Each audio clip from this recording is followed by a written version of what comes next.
Rahman Rahim. Today we are going to discuss a very important topic, electron affinity. So, uh, what is the electron affinity? The energy change that occurs when an electron is gained by an atom in the gaseous state is called electron affinity. यानी जॾहिं कंहिं बि atom जे अंदरि असां electron add कयूं था, when an electron is added into an atom, जॾहिं कंहिं बि एटम जे अंदरि असां इलेक्ट्रॉन एड कयूं था, उन दौरान जेका अमाउंट ऑफ एनर्जी रिलीज़ थिए थी, असां उनखे इलेक्ट्रॉन अफिनिटी चवंदासीं. Moreover, what is the unit for electron affinity? It is measured in kilojoule per mole or EV, electron volt per atom.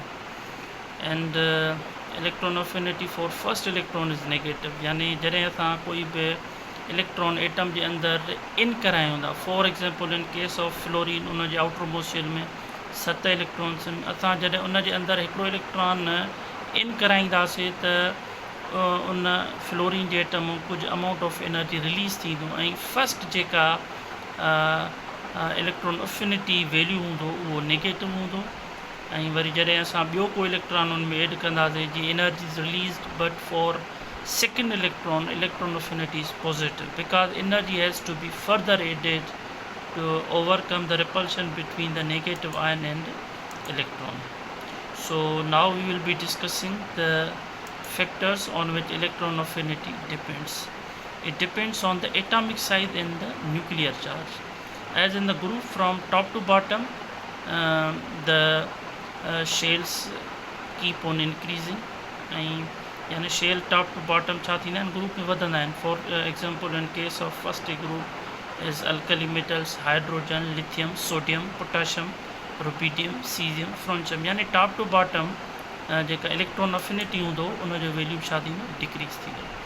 हाणे हीअ चवे थो त trend in group electron affinity decreases downward in a group because the addition of new shell each atom decreases its force of attraction. ऐं वरी जेको असांजो trend in period आहे, left right in a period the electron affinity increases due to the increase in the nuclear charge. Fluorine has abnormally low electron affinity because due to very small atomic size it does not accept electron easily. यानी जेको fluorine जो जेको case आहे इहो special case आहे ऐं fluorine जी जेका size आहे उहा वेरी स्मॉल आहे, तंहिंजे करे उहो ईज़ीली इलेक्ट्रॉन एक्सेप्ट कंदो आहे.